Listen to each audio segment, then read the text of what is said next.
March 22.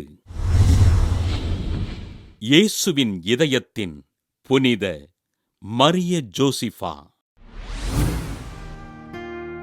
Spain நாட்டில் Victoria நகரில் வாழ்ந்த பர்னபா சான்கோ பேட்ரா தே குவரா பெற்றோருக்கு கிபி 1842 பிறந்தார் மரிய ஜோசிஃபா. தன் 7வது வயதில் தன் தந்தையினை இழந்த இவர் சிறுவயது முதலே நற்கருணை ஆண்டவர் மீதும் மரியன்னை மீதும் மிகுந்த பக்தியோடு இருந்தார். தன் 15வது வயதில் படிப்பிற்காக மேட்ரிடில் இருந்த உறவினர் வீட்டிற்குச் சென்ற இவர் 3 ஆண்டுகள் கல்வி பயின்று தன் 18வது வயதில் விக்டோரியா நகருக்கு திரும்பினார்.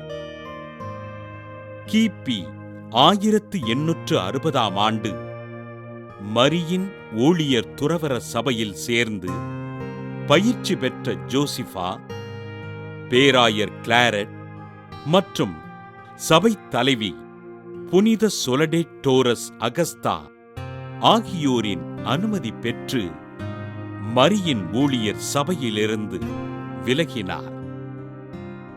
கிபி 1871 அன்பர் இயேசுவின் பணியாளர் சபை என்ற புதிய துறவற சபையினை தொடங்கிய மரிய ஜோசிஃபா எளிய மக்களுக்கும் நோயாளிகளுக்கும் உதவிகள் செய்தார்.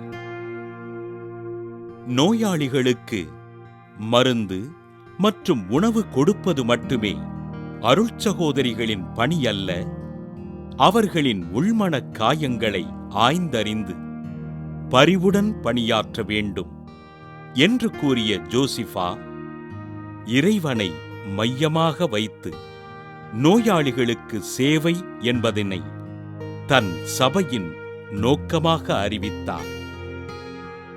எளிய மக்களுக்கும் நோயாளிகளுக்கும் தன்னை முழுமையாக கையளித்து இறை பணிகளைச் செய்த அருட்சகோதரி மரிய ஜோசிஃபா கிபி 1912 மார்ச் 20 விண்ணகம் சென்றார்.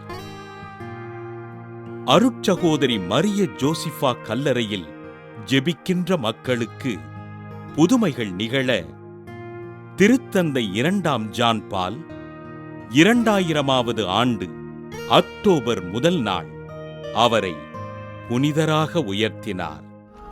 புனித மரிய ஜோசிஃபா திருவிழாவினை கொண்டாடுகின்ற நாம் மருத்துவத் துறையினால் கைவிடப்பட்டு துன்புறுகின்ற நோயாளிகளை ஆண்டவர் தொட்டு குணப்படுத்தும்படியாக ஜெபிப்போம்.